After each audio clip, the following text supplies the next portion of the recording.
ليه المافيا في أوروبا عايشة وبتكبر كأنها دولة جوه الدولة؟ ليه الحكومات والشرطة وحتى ال FBI بيعانوا معاهم؟ النهاردة هنتكلم عن أسرار وخبايا أكبر وأخطر عائلات المافيا في أوروبا.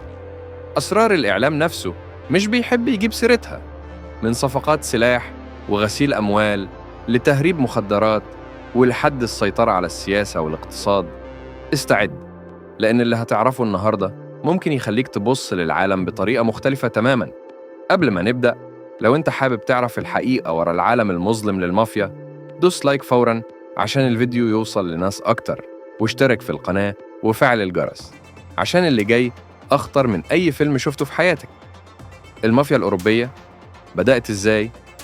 كلمة مافيا مش جديدة، أصلها بيرجع للقرن التاسع عشر في صقلية بإيطاليا.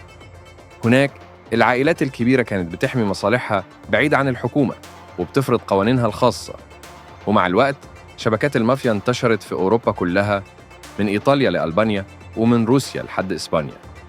المافيا الأوروبية مش عصابات بس، دول منظمات كبيرة عندها نظام وإدارة زي الشركات، لكن نشاطها الأساسي كله غير قانوني.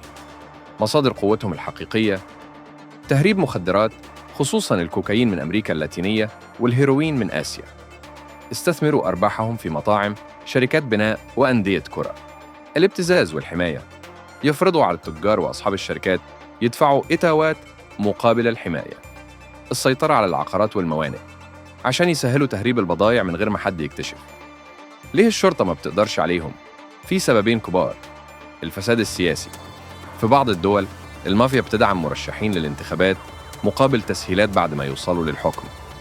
الهيكل السري: مفيش أوراق أو عقود مكتوبة، كله بيتم شفوي وبكود خاص بينهم. حتى لو الشرطة مسكت واحد، في 10 غيره جاهزين يكملوا مكانه.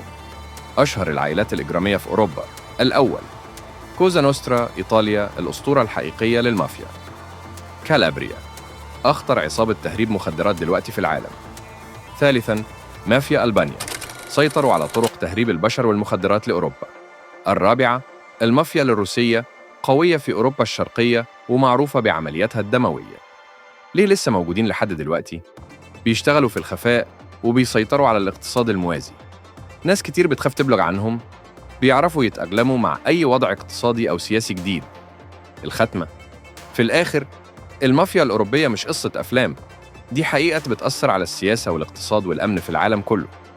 والسؤال: هل ممكن يجي يوم الموازين تتغير، ولا المافيا هتفضل أقوى من القانون؟ لو شايف إنك استفدت أو اتصدمت بالمعلومات دي، دوس لايك حالاً واكتب في التعليقات: أنا مستعد أسمع الأسرار كلها، عشان أعرف إنك حابب نكمل في السلسلة. ومتنساش تشترك وتفعل الجرس عشان اللي جاي أخطر بكتير.